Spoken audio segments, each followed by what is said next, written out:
নমস্কার বন্ধুরা, ভিলেজ পুতুল কিচেনে সবাইকে স্বাগত জানাই।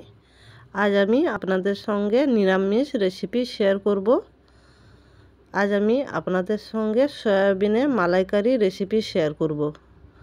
আমরা চিংড়ি মাছের মালাইকারি খেয়েছি, আজ আমি আপনাদেরকে সয়াবিনের মালাইকারি তৈরি করে দেখাবো।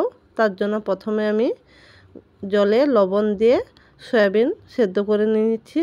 সেদ্ধ করে নেওয়ার পর ভালোভাবে হাত দিয়ে চেপে চেপে সয়াবিনের মধ্যে যে জলটা থাকে ভালোভাবে বের করে নেওয়ার পর একটা কড়াইতে তেল দিয়ে সয়াবিন ভালোভাবে ভেজে নেব।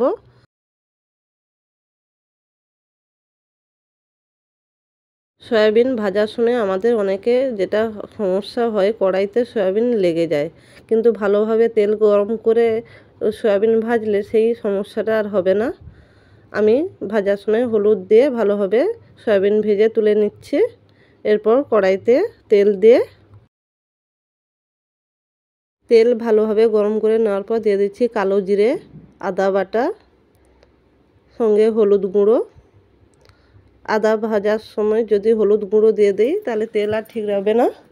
সঙ্গে দিয়ে দিচ্ছি বাদাম বাটা, পোস্ত বাটা, সব কিছু মশলা দিয়ে ভালোভাবে আমি কষিয়ে নেব। সঙ্গে দিয়ে দিচ্ছি লঙ্কার গুঁড়ো, সঙ্গে সামান্য পরিমাণ কাশ্মীরি লঙ্কার গুঁড়োও দিয়েছি, টমেটো কুচি, সব কিছু ভালোভাবে কষিয়ে নিয়ে সঙ্গে দিয়ে দিচ্ছি নারকেলের দুধ। আপনারা এখানে গরুর দুধও ব্যবহার করতে পারেন। দিয়ে ভালোভাবে কষিয়ে নেওয়ার পর যখন আমাদের মশলা থেকে তেলটা ছেড়ে যাবে তখন ভেজে রাখা সয়াবিনগুলো আমি তুলে দিলাম। তুলে দিয়ে মশলার সঙ্গে মিশিয়ে পরিমাণ মতন জল দিয়ে ভালোভাবে ফুটিয়ে নেব। সঙ্গে পরিমাণ মতন লবণ দিয়ে দেব। সয়াবিনের মালাইকারি আমার রেডি হয়ে গেছে। এবার আমি ঘি দিয়ে জিরে গুঁড়ো দিয়ে আমি একটা পাত্রে নিয়ে নিচ্ছি।